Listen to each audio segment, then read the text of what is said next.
संकष्टी चतुर्थी व्रत कथा।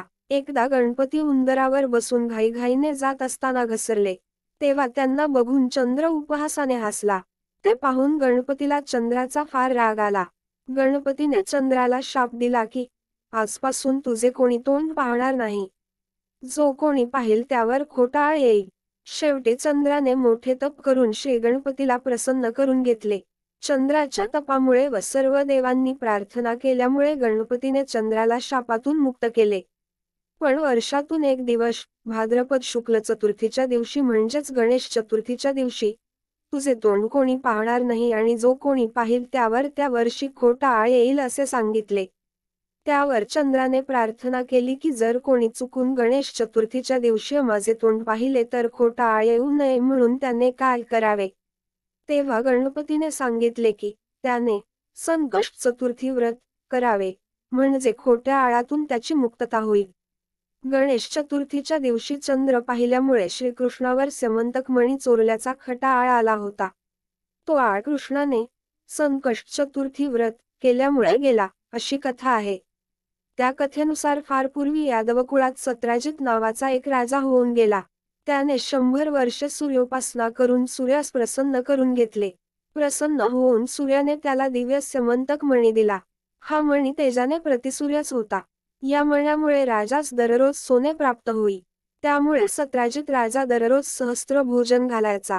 सत्राजिताकडील स्यमंतक मण्याविषयी श्रीकृष्णाला समजल्यावर श्रीकृष्णाने सत्राजिताकडे या मण्याची मागणी केली, परंतु सत्राजिताने तो मणी देण्यास नकार दिला. पुढे एक दिवस सत्राजिताचा बंधू प्रसेन हा स्यमंतक मणी गळ्यात घालून अरण्यात शिकारीसाठी गेला असता एका सिंहाने त्याच्यावर हल्ला करून प्रसेनाला ठार मारले व तो दिव्य मणी पळविला. पुढे त्या सिंहास जांबुवंत नावाच्या राजाने ठार मारून तो स्यमंतक मणी आपल्या कन्येच्या गळ्यात बांधला. इकडे प्रसेन स्यमंतक मणी घेऊन नाहीसा झालेला पाहून सत्राजित राजाने हे कृष्णकारस्थान असल्याचा आरोप केला. ही गोष्ट कृष्णास कळली. आपल्याकडील चोरीचा आळ दूर करण्यासाठी मग कृष्ण प्रसेनाच्या शोधार्थ निघाला. प्रसेनाला शोधत कृष्ण अरण्यात येऊन पोहोचला. पाहतो तर काय, एके ठिकाणी प्रसेन मरून पडलेला.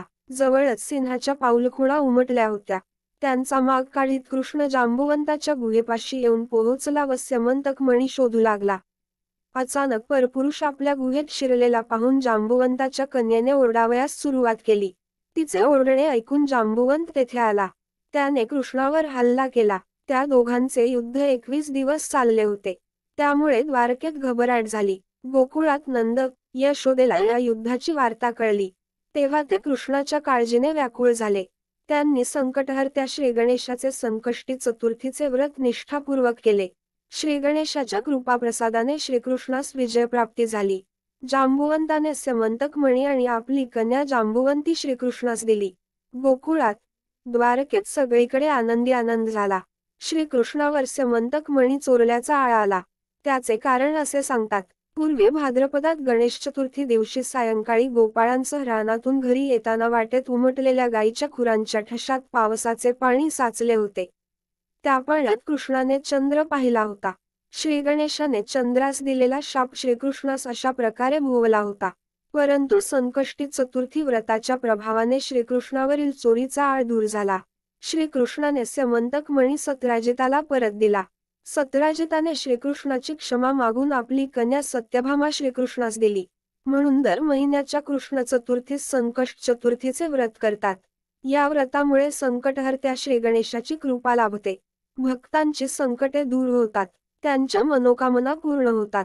श्रावण महिन्यातील संकष्ट चतुर्थी व मंगळवारी येणारी अंगारकी संकष्ट चतुर्थी विशेष फलदायी व महत्त्वाची मानतात.